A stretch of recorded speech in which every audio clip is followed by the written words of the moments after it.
Happy birthday to you. May Namaadu Shri Satyanarayana.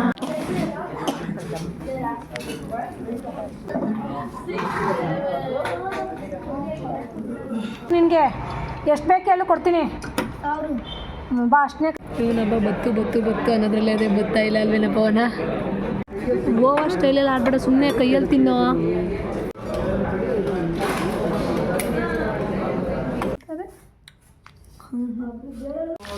Biryani kebab ready ಆಗ್ತಾ ಇದೆ. Hello hi ಎಲ್ರಿಗೂ ನಮಸ್ಕಾರ, welcome to my YouTube channel. So ನಾನಿವಾಗ 10 o'clock ಅಂದ್ಕೊಳ್ಳಿ, timings ನೋಡ್ಬಿಡ್ತೀನಿ. So ಎಕ್ಸಾಕ್ಟಾಗಿ 10:30 ಆಗಿದೆ. ಸೊ ಇವಾಗ ನಾನು ಮನೆ ಕ್ಲೀನ್ ಮಾಡ್ಕೊತಾ ಇದ್ದೀನಿ.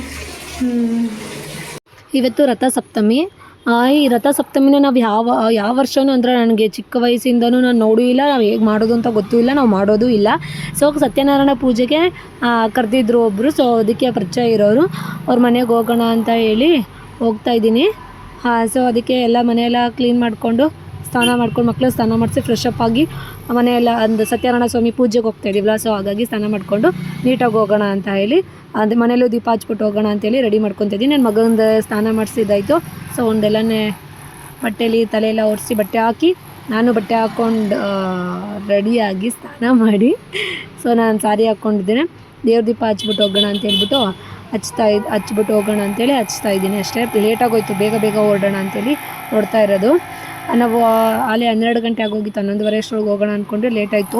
ಇಲ್ಲಿ ಬಿಲ್ಡಿಂಗ್ನ ಅಂದರೆ ಆಲ್ಟರ್ನೇಟ್ ಮಾಡೋದಕ್ಕೆ ಇದು ಮಾಡ್ತಾರೆ, ಅದು ಸೌಂಡ್ ಕೇಳಿಸ್ತಾ ಇದೆ. ನನ್ನ ಮಕ್ಕಳನ್ನ ಫೋಟೋ ತೊಗೊತೀನಿ, ಕಣ್ಬಿಟ್ರು ಅಂದರೆ ಬಿಸಿಲಿಗೆ ಅಂತ ಕಣ್ಣಿಗೆ ಮಿಟಿಕ್ಸಿ ಬಿಡ್ತಾಯಿದ್ರು. ಸೊ ನಮ್ಮ ಮನೆಯವ್ರು ನನಗೆ ಮನೆ ಗೊತ್ತಿರಲಿಲ್ಲ, ಅದಕ್ಕೆ ನಮ್ಮ ಮನೆಯವರು ಕರ್ಕೊಂಡೋಗ್ಬಿಡ್ತೀನಿ ಅಂತ ಹೇಳಿದ್ರು. ಸರಿ ಆಯಿತು ಅಂತ ಬಂದ್ವಿ. ನಮ್ಮ ಮನೆ ಹತ್ರನೇ ಇದ್ದಿದ್ದು, ಸ್ವಲ್ಪ ದೂರನೇ ಸ್ಕೂಟ್ರಲ್ಲಿ ಆಗ್ತಿತ್ತು. ಹಂಗೇ ಅದಕ್ಕೆ ಅವರೇ ಕರ್ಕೊಬಂದುಬಿಟ್ರು. ಅಷ್ಟರೊಳಗಡೆ ಸ್ಟಾರ್ಟ್ ಆಗಿ ನೇನೋ ಎಂಡ್ ಟೈಮಲ್ಲಿ ಹೋದ್ವಿ. ಸತ್ಯನಾರಾಯಣ ಸ್ವಾಮಿ ಪೂಜೆ ಸಾಂಗ್ ಬರ್ತಾಯಿದೆ.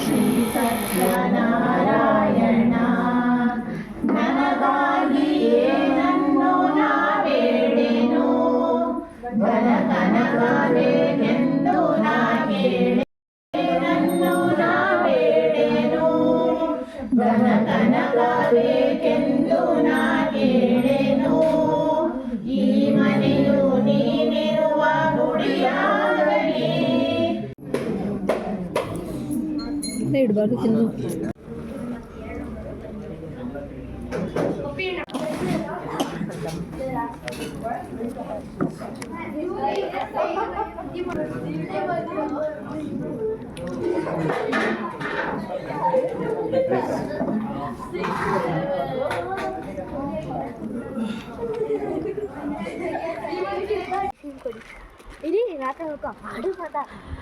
ಹೆಂಗೆ ಹಾಕೋಬೇಕು? ಬೆಂಕಿ ಹಚ್ಕಮ್ಮ, ಬೆಂಕಿ ಏನು ಬೆಂಕಿ ಹಚ್ಕೋಕ ತಿಂದು ನೋಡಿ, ಫುಲ್ ಬಾಯೊಳಗಡೆ ಹಾಕೊಳ್ಳೋ.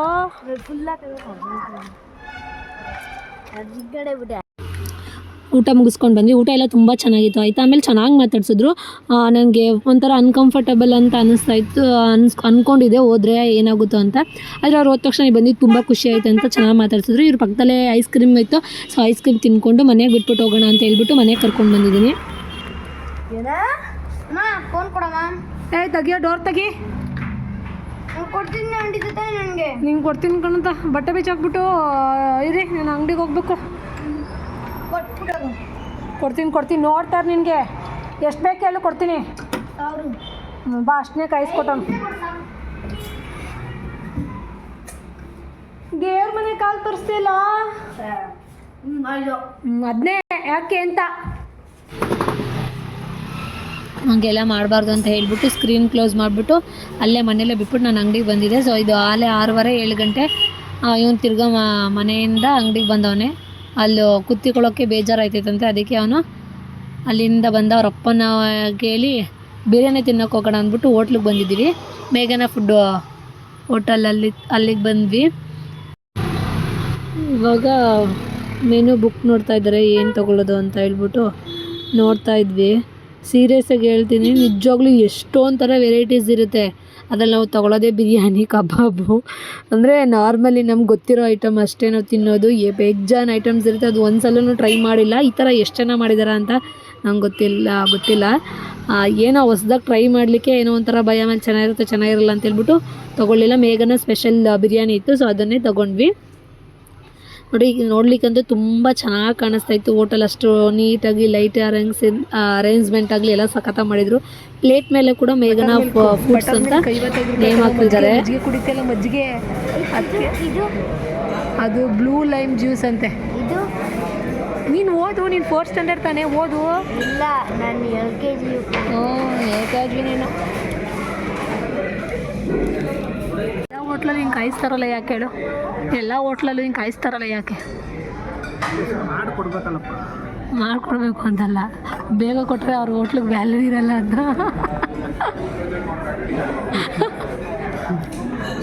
ಇದೇನು ಇವಾಗ ಹೋಟ್ಲು ಬಂದು ತಿನ್ನಕ್ಕೆ ಬರ್ತಾರೆ ಅಂತ ಗೊತ್ತಿರುತ್ತೆ ತಾನೇ.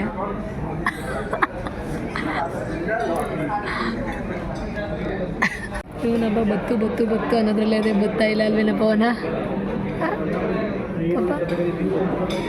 ಕರೆಕ್ಟ್ ನೀವು ಚೆನ್ನಾಗಿ ಕಟ್ ಮಾಡೋದು ಈರುಳ್ಳಿ, ಒಳ್ಳೆ ಬೆಳ್ಳಿಗೆ ಪಳ ಅಂತ ಅದು ಈರುಳ್ಳಿ ಲೈಟಿಗೆ. ಬತ್ತಾ ಅಲ್ಲಿ ನೋಡ್ಬಾರ್ದು, ನಿನ್ನೆ ನೋಡಬೇಕು. ಸುಮ್ಮನಿರೋ, ಬರುತ್ತೆ ಬಂದು ನೀನು ಪ್ಲೇಟಲ್ಲಿ ಇರುತ್ತೆ, ಸುಮ್ಮನಿರೋ. ಇಲ್ಲ ಅಂದ್ರೂ ಹತ್ತತ್ರ 3/4 ಗಂಟೆ ಟೈಮ್ ಕಾದಿದ್ವಿ. ಬಂತ ಅಂತ ಕೊನೆಗೆ ಒಂದು ಕಬಾಬ್ ಬಂತು. ಕಬಾಬ್ ಹೇಳಿದ್ವಿ ಒಂದು ಪ್ಲೇಟು.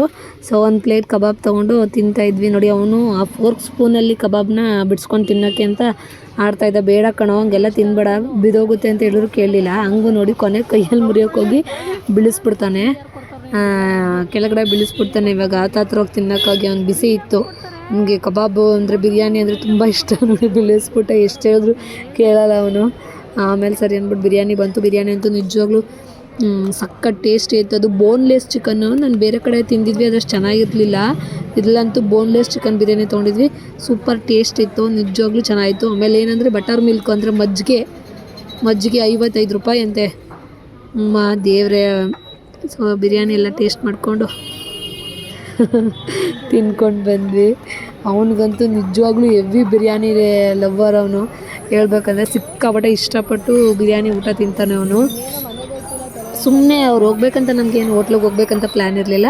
ಸಡನ್ನಾಗಿ ಹೋಗೋಣ ಅಂತಂದ್ರು. ಸರಿ ಆಯ್ತು ಅಂದ್ಬಿಟ್ಟು ಬಂದಿದ್ವಿ. ನಾವು ಬಂದು ತಿನ್ಕೊಂಡು ಹೋಗಿ ಜೋಬಿಗೆ ಸೋಂಪನ್ನ ತುಂಬ್ಕೊಂಬಂದಿದ್ದಾನೆ ಅವನ ಥರ. ತುಂಬ್ಕೊಬಾರ್ದು ಕಣಪ್ಪ ಅಂತ. ನಮ್ಮ ಮನೇಲಿ ಒಂದ್ಸಲ ಜೈನಗರದಲ್ಲಿ ಕರ್ಕೊಂಡೋಗಿದ್ರೆ ನಾನು ತಿಂದಿರಲಿಲ್ಲ. ಏನೋ ಇದು ಅಂದ್ಬಿಟ್ಟು ನಾನು ತಿನ್ನಲಿಲ್ಲ. ನಾನು ವೆಜ್ಜು ಮಂಚೂರಿಯನ್ ಫ್ರೈಡ್ ರೈಸ್ ತೊಗೊಂಡಿದ್ವಿ, ನೀರು ತಿಂದಿದ್ದು. ಹೆಂಗಿದ್ದೀವಿ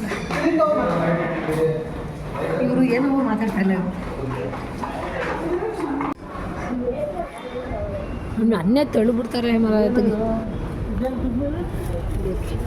ಪಿಸ್ತಾ ಕುಲ್ಫಿ ಮಹಾರಾಜ್ ಅಂತೆ.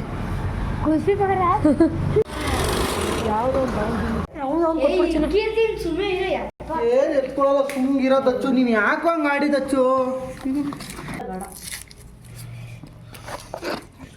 ಅಲ್ಲಿಂದ ಊಟ ಮಾಡ್ಕೊಂಡ್ಮೇಲೆ ಅರುಣ್ ಐಸ್ ಕ್ರೀಮ್ ತೊಗೊಬಂದ್ವಿ. ಇದು ಕುಲ್ಫಿ ಮಹಾರಾಜ್ ಅಂತ, ತುಂಬ ಟೇಸ್ಟ್ ಚೆನ್ನಾಗಿತ್ತು.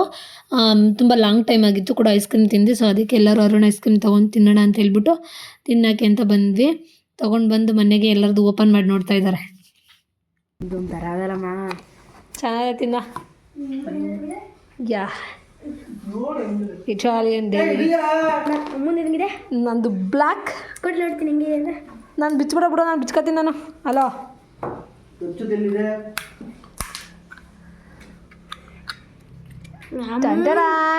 ಚೆನ್ನಾಗೇ ಇಲ್ಲ. ಇವತ್ತಾಗಿತ್ತು ಇದು ವ್ಲಾಗ್. ಸೊ ಎಲ್ಲರೂ ಸಪೋರ್ಟ್ ಮಾಡಿ. ಇಟಾಲಿಯನ್ ಡೆಲಿಕೇಟಿ ಚೆನ್ನಾಗಿದೆ. ಅದು ನಿಂದು ಚೆನ್ನಾಗಿದೆ ಕುಲ್ಫಿ ಮಹಾರಾಜ್. ನಂದು ಹೆಂಗಿದೆ ಅಂತ ಟೇಸ್ಟ್ ಮಾಡ್ತೀನಿ. ಸೊ ತಿಂದ್ಬಿಟ್ಟು ಮಾಡ್ಕೊತೀವಿ. ಸೊ ಎಲ್ಲರೂ ನಮ್ಮ ಯೂಟ್ಯೂಬ್ ಚಾನೆಲ್ನ ಮಿಸ್ ಮಾಡಿದೆ, ವಾಚ್ ಮಾಡಿ. Welcome to my YouTube channel. So ಇವತ್ತು ನನ್ನ ಮಗನ ಬರ್ತಡೇ, ಹಾಗಾಗಿ ಮನೆಯಲ್ಲಿ ಕಬಾಬು ಮತ್ತು ಬಿರಿಯಾನಿ ಮಾಡಿದ್ದೀನಿ. ಬಿಸಿ ಬಿರಿಯಾನಿ ಕಬಾಬ್ ರೆಡಿ ಆಗ್ತಾ ಇದೆ. ಬಿರಿಯಾನಿ ರೆಡಿ ಮಾಡ್ತಿದ್ದೀನಿ. ಸೊ ಮಧ್ಯಾಹ್ನ ಬಿರಿಯಾನಿ ರೈಸ್ ಮಾಡಿದೆ. ನೆಕ್ಸ್ಟ್ ಇವಾಗ ಕಬಾಬ್ ಮಾಡ್ತಾಯಿದ್ದೀನಿ. ಸೊ ಇದು ವೆಡ್ನೆಸ್ಡೇ ವ್ಲಾಗು. ಬರ್ತಡೇ ದಿನ ವೀಡಿಯೋ ಮಾಡ್ಕೊಳಕ್ಕಾಗಲಿಲ್ಲ, ಸೊ ಹಾಗಾಗಿ ನಾವು ಆಗಲೇ 10 ಆಗಿತ್ತು. ಅವ್ನು ಕೇಕ್ ಕಟ್ ಮಾಡಿಸ್ಲಿಲ್ಲ ಅಂತೇಳಿ ಇದು ಮಾಡ್ತಾಯಿದ್ದೆ. ಸೊ ಅದಕ್ಕೆ ಅರ್ಧ kg ಕೇಕ್ ತೊಗೊಂಬಂದು ಸಿಂಪಲ್ಲಾಗಿ ನಾವೇ ಕಟ್ ಮಾಡಿ ಬರ್ತಡೇ ಒಂದು ಸೆಲೆಬ್ರೇಟ್ ಮಾಡಿದ್ವಿ ಅಷ್ಟೇ. ಸೊ ಅವನಿಗೆ ಕಾಜು ಅಂದರೆ ಇಷ್ಟ ಅಂತ ಅವರಪ್ಪ ಕಾಜು ತೊಗೊಂಡಿದ್ದಾರೆ. ಅವನಿಗೆ ಮೈಸೂರು ಪಾಕ ಇಷ್ಟ ಅಂತ ಮೈಸೂರು ಪಾಕ ತಗೊಂಡಿದ್ವಿ. ಸೊ ಕೇಕ್ ಒಂದೇ ಕಟ್ ಮಾಡಬಾರ್ದು ಅಂತ ಖಾರ ಇಟ್ಟಿದ್ವಿ.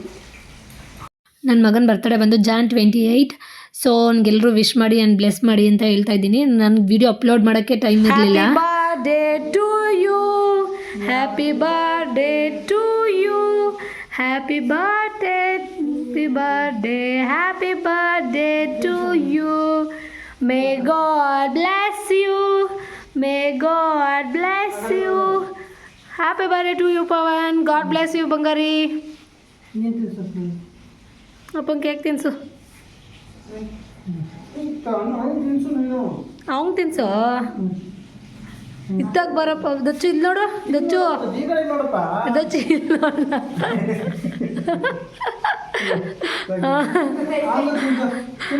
ಅಣ್ಣಂಗೆ ತಿನ್ಸು. ನಂಗೆ ತಿನ್ಸು. ಸೊ ಅದಕ್ಕೆ ಯಾರನ್ನೂ ಮಕ್ಕಳನ್ನೆಲ್ಲ ಕರೆದಿರಲಿಲ್ಲ. ನಾವೇ ಸಿಂಪಲ್ಲಾಗಿ ಸೆಲೆಬ್ರೇಟ್ ಮಾಡಿಬಿಟ್ಟು ಒಂದೊಂದು ಪೀಸಸ್ನ ನಮ್ಮ ಕೆಳಗಡೆ ಮನೆ ಪಕ್ಕದ ಮನೆಯವ್ರಿಗೆಲ್ಲ ಕೊಟ್ವಿ ಅಷ್ಟೇ. ಸೊ ಇನ್ನು 4 ಪೀಸಸ್ನ ಆಗುತ್ತೆ, ನಾವು ತಿಂದ್ಕೊಂಡು ಈ ಥರ ಸೆಲೆಬ್ರೇಟ್ ಮಾಡಿದ್ವಿ. ನಾವು ಸಿಂಪಲ್ಲಾಗಿ ಪ್ರತಿ ವರ್ಷವೂ ಬರ್ತಡೇ ಸೆಲೆಬ್ರೇಟ್ ಮಾಡೋದು, ಜೋರಾಗಿ ಗ್ರ್ಯಾಂಡಾಗಿಲ್ಲ ಇನ್ನೂ ಸೆಲೆಬ್ರೇಟ್ ಮಾಡಿಲ್ಲ. ಫಸ್ಟ್ ಇಯರಲ್ಲಿ ಬರ್ತಡೇ ಥರ ಸೆಲೆಬ್ರೇಟ್ ಮಾಡಿದ್ದಷ್ಟೇ. ಆಮೇಲೆ ಅವನಿಗೆ ಆಟ ಸಾಮಾನು ಅಂದರೆ ತುಂಬ ಇಷ್ಟ, ಅದಕ್ಕೆ ಅವರಪ್ಪ ಅದನ್ನು ಆಟ ಸಾಮಾನು ಗಿಫ್ಟ್ ಕೊಟ್ಟಿದ್ದಾರೆ. ಸೊ ಇಷ್ಟೇ ಇವತ್ತಿನ blog. Thank you for watching my videos. Please support.